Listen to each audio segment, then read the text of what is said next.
welcome to Common Ground, podcast number 1. We're here at Flux Studios in New York City, and we have the honor I have the honor, and Common Ground has the honor of being able to interview Tonedeff today. Thank you. We're going to start off with a blast. That being said, amazing first interview. Thank you so much for coming out. Thanks for having me here. Really appreciate it. Have you ever met Common? I have met Common. I want to say I've met Common 7 or 8 times, and he never remembers me. Really? I've opened for Common, and he never fucking remembers me. And so the funny story is, so I've given up. Common was my very first show that I've ever went to. Okay. I paid to go see him. He How did old are some off-kilter show in Miami. They were running it off a generator. Like there was no lights. Okay, so Yeah, it was like underground shithole. Yeah. Dope. How old were you? I must have been, I want to say 15. Okay, sure. He it was incredible to see him. But I met him outside before the show because I'm like, I was a stan for Common, super stan, And I got his autographs, and I got multiple autographs from him, And he just he never fucking remembers me. This guy has literally seen me grow up over the years. I performed open for him. He never fucking remembers me. Funny story. So I played Lollapalooza in 2006, and that was the one where Kanye was headlining in Chicago, and Common was there too. He was performing, and so I had performed the day before, and my sisters were staying in the House of Blues. You have 5 sisters, right? I have 5 sisters. Okay, yeah. Sorry. Good. And my sisters were staying in the House of Blues, and one of my sisters, sister number 4. Okay. She's very pretty. And so she's in an elevator, and Common gets in, and she's like, because she knows what the deal that is to me, and apparently he was trying to talk to her and shit, and then she's like, my brother performed at Lollapalooza. He's like, oh, who's your brother? She's like, Tonedeff, and he's like, oh yeah, I heard of him, and I was like, yes. Oh, that's like finally fucking knows. You know what I mean? Yeah. But it's so frustrating because I've talked to this dude and it just never. Sometimes you just don't. You shouldn't meet your idols. That's just basically what it is. Because I've never had a good experience meeting any of my idols. I realized that I just didn't want that. Because I don't like the way that people react to it. I just need enough people to know about me to be able to pay my bills. I want to go to the grocery store and nobody give me a fucking hard time. There's a line. It's like either living comfortably versus... I'm not, and I got plenty of friends that make, that are quote unquote famous in hip hop, but they're not, if they walk down the street, nobody would know who the fuck they were. And that's essentially goals. Yeah. You know what I'm saying? I just need to pay my bills. I'm not interested in getting people crazy around me and trying to take pictures of me when I'm trying to take a shit. You know what I'm saying? Mm-hmm. No, I feel you. I mean, nobody wants that. Nobody wants that. Maybe some weird people out there, but I don't know. Actually, yeah, I'm sure somebody wants that. Sure. Yeah, I never understood that fetish. But so you were talking about dig measuring contest before, and that actually reminds me of battles and rap battling. I know it was you were involved in many battles. I've seen a lot of videos. Yeah, I was heavily involved in the battle scene. Yeah. So, I mean, and also you're Poison Pen and Pumpkinhead, rest in peace. But, what is your view on that right now? How it's going with King of the Dot and you have the URL, and I mean, I'm not an expert, but I just know, sometimes I'll go to No, it's huge. Yeah, I'll go to a show or something. I go to a battle show, and then people it's written now, a lot of people, it's not freestyle, Scribble Jam, it was kind of a Scribble Jam. Yeah. There we go. Yeah, I mean, it was, being involved in the battle scene, I put up a lot of time and effort into the scene early on. Mm-hmm. Especially, we were the first guys to put, we had mcbattles.com, was Q&5, we owned it.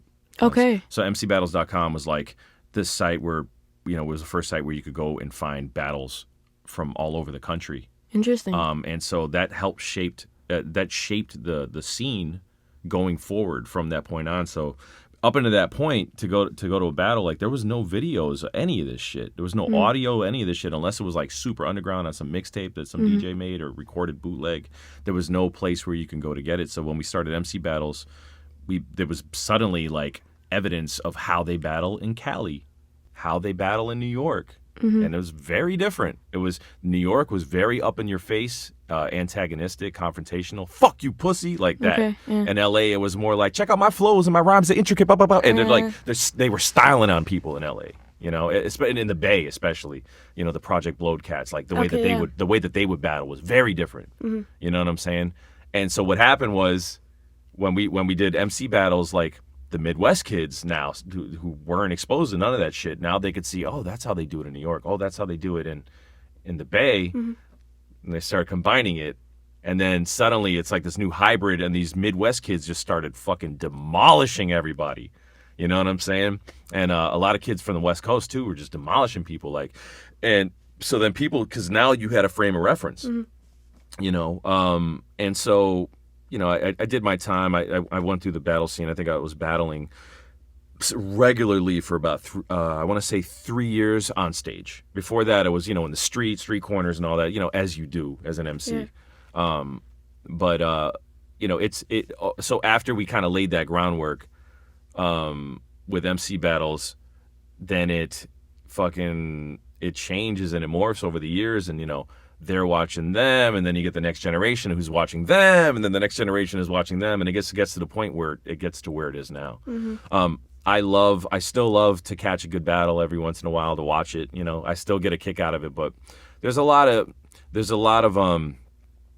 things that I don't like about it too. You know, but again, it's not really a thing where, just because I say that I'm not into certain aspects of it, that, you know, suddenly I hate battling. It's not that. It's just, you know, I feel like as somebody who is kind of came up in that you know, that era of skills and things like that. You know, it's supposed to be, to me, I feel like there's something that's lost when you're not rhyming on a beat. You know, you kind of lose a lot of the musicality of it, you know, and that to me, you know, that's a skill, and like, to me, to rap, you have to be on a beat, right? I mean, sure, you kick your acapella and this and this and that, but I feel like there's plenty of dudes that are in that battle world that if you threw a beat on, they would sound like a fucking flopping fish. They'd out of water. You know what I'm saying? Like, they just would not know, you know, because that's a skill to be able to ride a beat. Because I knew a lot of dudes that were sick riders that can't ride a beat. They can write their asses off, but they can't flow. And, like, to me, that's like an inherent necessity to being an MC. So a lot of dudes, I see, especially now with the written format, it's great because, you don't get a lot of the, your fucking shoes are blue, you know, who are you? You know, you don't get a lot of that, obviously, because you have 3 months to plan and prep. And so you get very elaborate with it, but then you also get, like, guys that are basically just, like, joke writers, you know?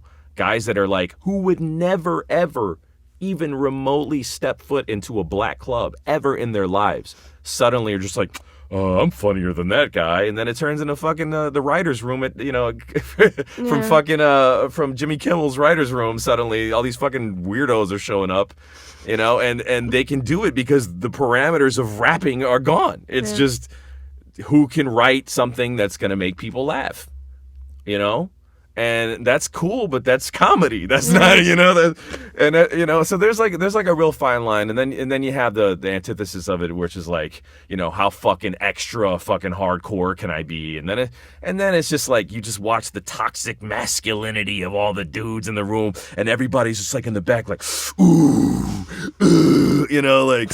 And it just comes off so fucking phony. Everybody in their fucking rap costumes trying to be hardcore. It's like, stop, man. Like, at the end of the day, dudes is just trying to get laid.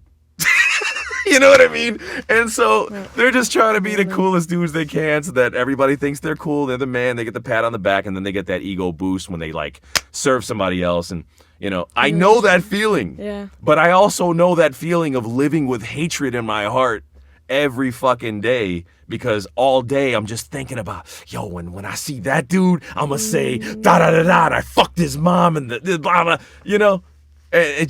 Like literally dreaming about battling, like that's the level that I was at, like dreaming about just saying evil shit to people all the time and having rebuttals and shit. And you know what? Like that's just a horrible way to live. Yeah, I didn't even think about that. That didn't even like go into my thought process. It's just like, mad negative, yo. Yeah, it's like true. just toxic. Like I don't want to be around that shit like all day.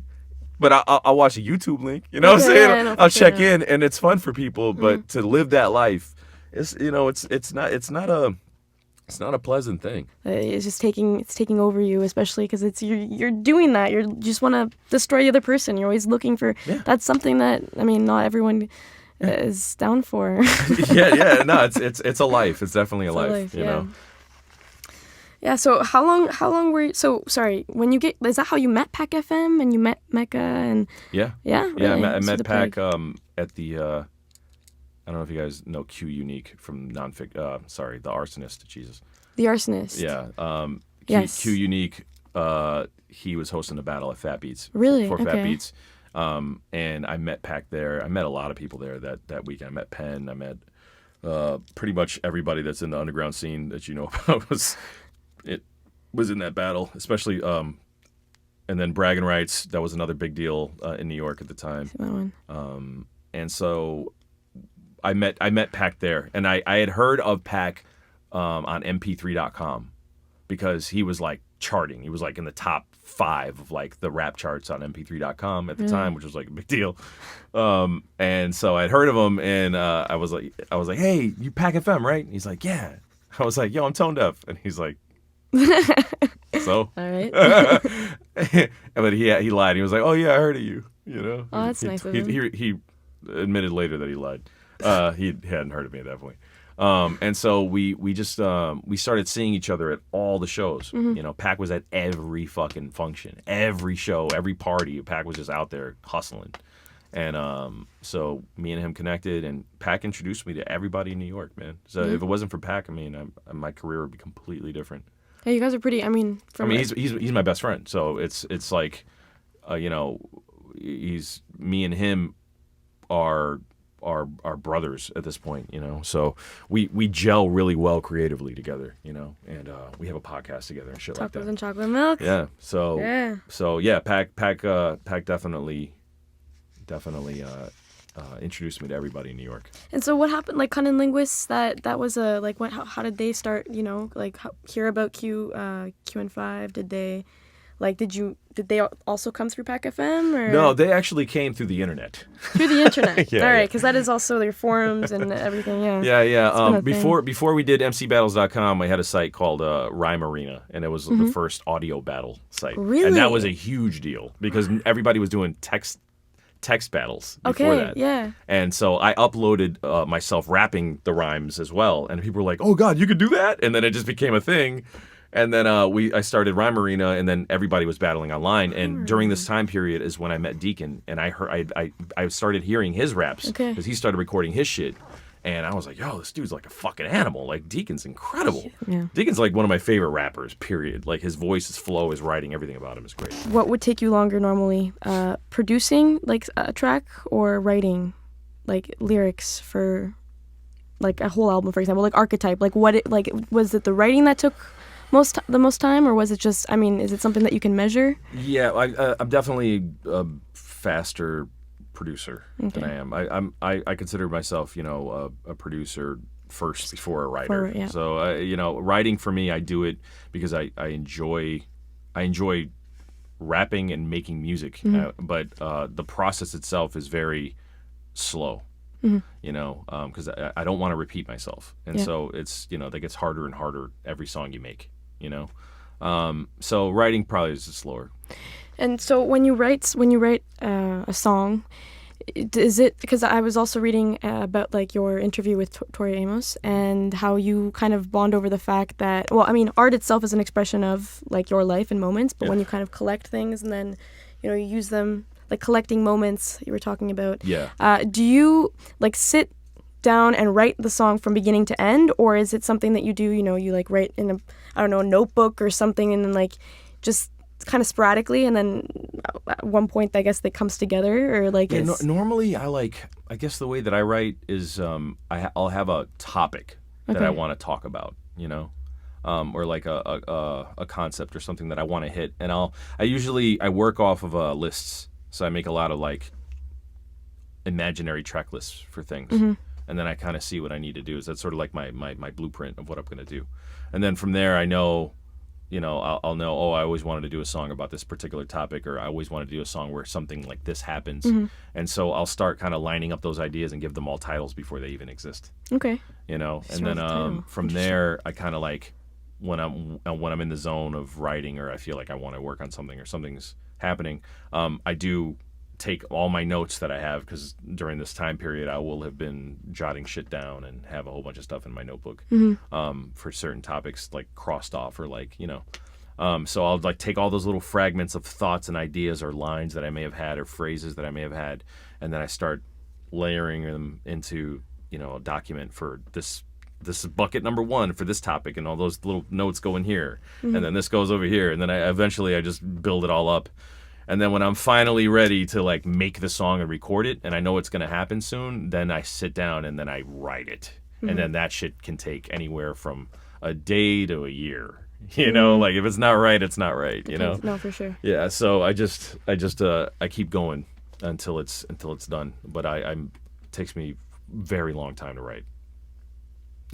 Well, I mean, whatever, like everything I've read of yours, definitely. I mean, before you were talking about Common and his wordplay and just the way I feel the same about like your lyrics, Thank you. I read them and I always pick something different out, like your song Space.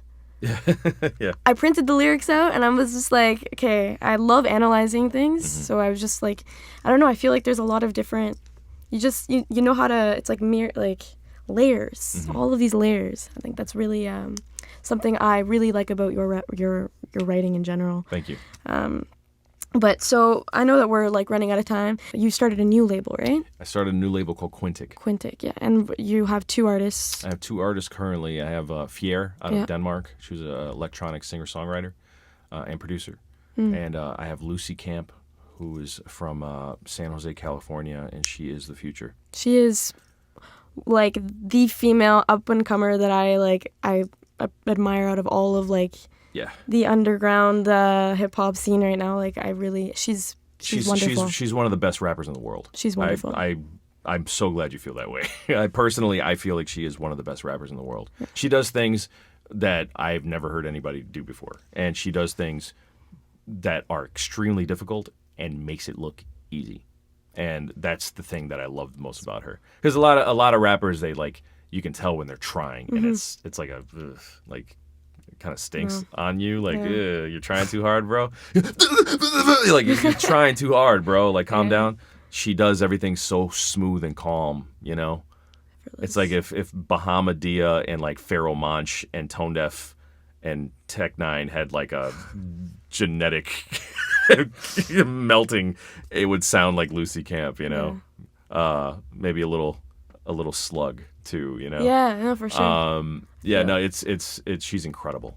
So effortless. I can listen to her for days. Yeah, that's great. I'm so glad you feel that way. Days, and I'm excited. I'm just excited for future projects. But because you've also started to release music under Peter Anthony Red, right? Yeah. So when did you come up with that? I guess it's another alias. Like why did you?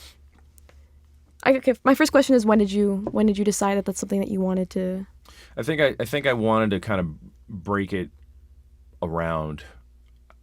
Maybe around 08, 09. Okay. Because I was coming to a point where I was like, do I want to continue to make hip hop music exclusively? Because my whole MO as an artist is to I'm a genre bender, I'm a futurist and a genre bender. Like I want stuff to sound like nothing else, and I want to put genres into hip hop that don't exist in hip hop, And so when you're doing that, you're constantly trying to break ground, and people have a really hard time with that. It's only the people that like will appreciate most of my stuff are people that are like really open to a lot of different types of music. If you're just like, I'm a hip hop head, then you're probably gonna hate my shit. You know what I'm saying? It's the truth. You know, if you're only into, one type of thing, I'm not that guy for you, because I will challenge the fuck out of my listeners, especially on Polymer on the new record, I have it. I'll have a fucking shoegaze record on there, and then go to Wall of Sound, and then have like some fucking hyper speed rap shit on there. Like, I'm all over the place with it, but that's where I feel comfortable, because that's what I like and that's what I do. You know what I'm saying? So I decided that, at some point I'm going to need to just have something just for singing or for whatever else I want to do, so that I don't have to carry all the baggage of all the hip hop baggage, you know? So like when people hear it, they're not expecting me to rap. They just are expecting just good music that has nothing to do with, I might rap on it. I might still, but the expectation isn't there if you change the name. Yeah. So that's when I decided to do Peter Anthony Red. So it's a challenge for me too, because I'd never done like a fully sung project before. So it was like I learned a lot doing the Projectionist, which was the first EP. When you started Quintic, I guess the hip hop baggage is one thing. Yeah. Lucy Camp is, I consider her like, like hip hop, Yeah. So I'm wondering, why did you want to make a separate label for, like, is it just the thing with Lucy especially is, she doesn't have any of the hip hop baggage. She's I think she just turned 20 recently. She's young. She's super young, and she didn't come up with all that baggage, all that real hip hop, son. Like, she just raps because she enjoys to do it, but she actually listens to a lot of like synthwave, and like she has a fucking Smiths tattoo. You know what I mean? Like, she listens to Morrissey more than she'd ever heard fucking Farside. You know what I mean? So like, she doesn't have all that with her. So when we do her music, she will go anywhere. Like, and I'm constantly challenging her. Like, I'm always giving her shit where I'm like, can you rap on this? And she's like, yeah, that sounds dope. Whereas I would give that to somebody else and be like, nah, B, I ain't fucking with that. You know what I mean? I feel like, and so I don't. The whole point with Quintic is that it's feel based music. So it's music that you feel, and you don't get caught up with all the scenester bullshit or any of the intellectual fucking hang-ups that you might have for certain genres. It's completely genreless. I'll put out a fucking ambient record, maybe. You know what I'm saying? Like, I don't care with Quintic. So it's the same reasons that I started the Peter Anthony Red name are the same reasons I started Quintic. I just wanted to get rid of all that hip hop baggage and just be free to do whatever the fuck I wanted without, getting judgment passed on it before you even heard it. You know what I'm saying? Yeah, I feel it. Yeah. Okay, that makes sense. The Distance is like my song. It's like the song I love. I play like every day. Thank you. I wrote that song, just to give you a little context, but since you said this, I wrote that song. I was going through a very, very deep depression at the time, and I wrote that song literally. That's okay. We can continue. Yeah, I wrote that song literally while I was listening to Sometimes from My Bloody Valentine on repeat. I think I listened to that song on repeat for 4 hours straight. Really? And that song there's something about that song that just like gets Sometimes, to me. Yeah, and I wrote all the words to it, and I wasn't even writing to the beat. It was just on. Yeah. And so I've never actually done that before, where I just had some random music playing while I wrote. Normally I write to the beat. Yeah. And this was something where I just couldn't. It just worked out that way. So, yeah, that was like one of the songs where that's like genuine pain on that record. You know what I mean? So I'm glad that it translated. Oh, you hear it, but that's the thing. You hear like even Kurt Cobain or I mean, you hear like that's something that makes them so special. Is like you hear it in their voice, like no matter what they're like, what song it is, it's coming from a place of such a real, authentic suffering and inner, and this is the way it's coming through you, and it just like from one heart to another, like it just, we all have those like. It's great that you appreciate that. Oh, you know my what I'm goodness. saying? So. Thank you. I'm glad that you like that song. Yeah, and honestly, like, but there's many other songs that I like from well, Q and 5 and just like you and like kind of like this, like it's like the reason I started to listen to hip hop. Oh shit! Okay, Yeah, so that's a lot of responsibility. yeah, it's a lot, but it was. But that's steered great me though. in a good direction. That's for great. Sure. Yeah, that's definitely great. You know, I hope we we kept you entertained many a night. You know what I'm saying? Especially Squeegee. Yeah, he's very entertaining. But okay, so I guess like one of my last questions that I'm gonna just see what you think with music in today's generation. Like I feel like like the younger generation. I was reading this article and it talked about how just this generation is a little bit. And when I say this generation, I could say I don't know, people in their 20s, like youth. I don't know, people that are being born today. I don't know, a little bit indifferent with things like that are happening in the world, and it's kind of like they want to go to a show and they want to forget about everything. So when they listen to music, it's kind of like what you hear on mainstream. They're not talking about. It's not politically charged. It's not a lot of the time. When you listen to like. I mean, I'm not hating, but I'm just saying, like, Future, for example, and like Sippin' on Lean, and there's a lot of, I don't know, I guess indifference in the culture, not even just music-wise, but like drugs, people are like heroin all over. I mean, it's always been everywhere, but yeah. I guess it's more so now than it ever was. Yeah. I mean, yeah, it's pretty rough right now. Like, what do you think of, like, did you agree with that statement? Like, what, or I guess that idea? I mean, it's hard. It's hard to say because I grew up differently than this generation did, but you can see why they are that way, and you almost can't blame them because there's too much happening, and we've never ever had a point in our like world history where everybody was this connected and everybody was so aware of everything happening at the same fucking time. Like there's some times where I have to like straight up log off and like hide my phone or like delete apps off of Twitter, get off my Twitter, because I follow the news, I follow what's going on. There's only so much fucking misery you can witness, and how many murders can you watch a day on the internet, and how many fucking, No, I mean, for sure. that is taxing on your mental health for real, and I don't think it's any coincidence that a lot of the like the younger generation. I mean, me personally dealing with anxiety and depression and stuff like that, just always seeing them go through it. It's easy to see how you would have panic attacks constantly, just trying to like live your life, be popular, which is super important to everybody because now popularity is currency to them. It's not really about getting a job. It's about, how I'm going to blow the shit up on the gram so I can make fucking $200,000 a post just to talk about a brand. Like, that to them is their world. So if you post something and it doesn't get any likes, like, you want to kill yourself. Like, that's the level of depravity that we're at now. Yeah. My post didn't get any fucking likes, man. Like, this is not a problem, bro.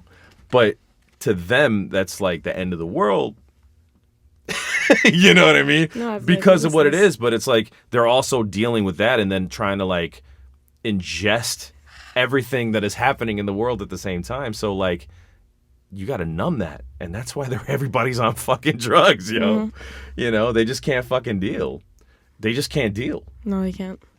And the music that talks about pain, sometimes I guess like that's not what they want to hear when they want to go and like. They want to escape. Everybody wants to escape. And listen, everybody's always wanted to escape, but now it's to the point where there's no number one. There's no alternatives. There just aren't. There's no alternatives on the radio because the fucking corporations figured out what sells. Stereotypes sell. Sex, drugs, rock and roll, fucking. That's what makes the money, and whatever makes the money, whatever suburban white kids like, then that's what they're going to put out constantly.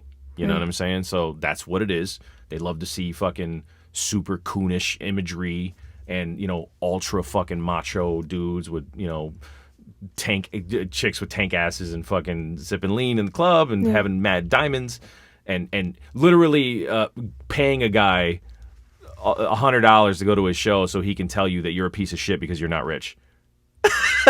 Like that's because that allows them to escape, and then makes them, by singing along, it helps them feel like they're that guy, but they're never gonna be that guy. Yeah. You know, like everybody's just getting Super took. Everybody's getting fucking shammed, and I mean, our president's a professional fraud, so it's not a surprise. Everything that's happening in the world is a byproduct of the internet.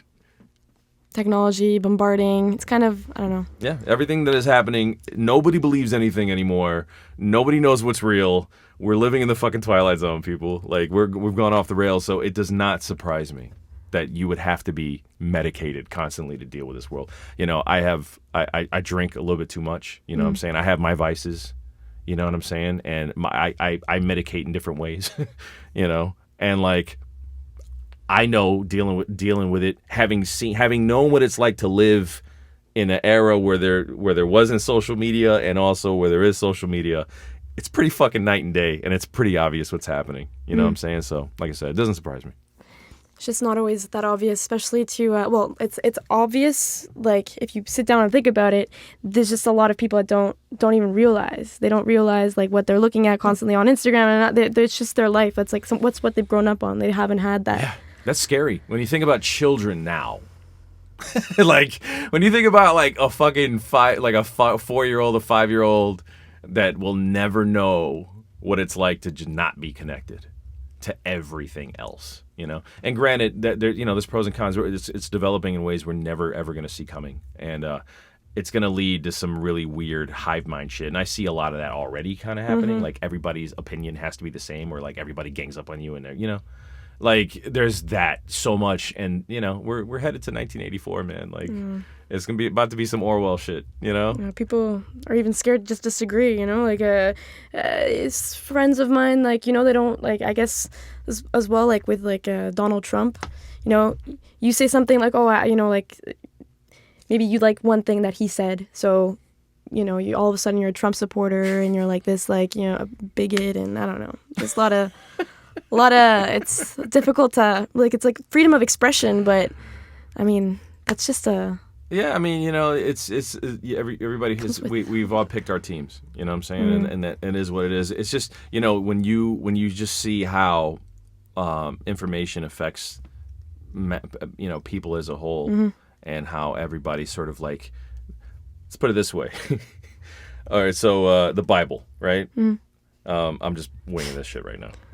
So you have the Bible, and, like, you know, how many fucking sects of Christianity are there? How many forms of religion are there in the world? The belief system is damn near identical at a core level. You know, do unto others. Fucking, fucking be good. Blah blah blah. But there are so many different versions of it. It's because people cherry pick what they want. Yeah. They go, you know what? I don't like that part about only having one wife. I'm gonna make a religion over here and get me some fucking tax breaks. It's all motivated by greed, money, and, you know, just self-interest. And so at the end of the day, that's where we end up. You know, like, there's been. I mean, we can get into a deep conversation about, you know, government and all that kind of shit and all that, but I don't want to go there.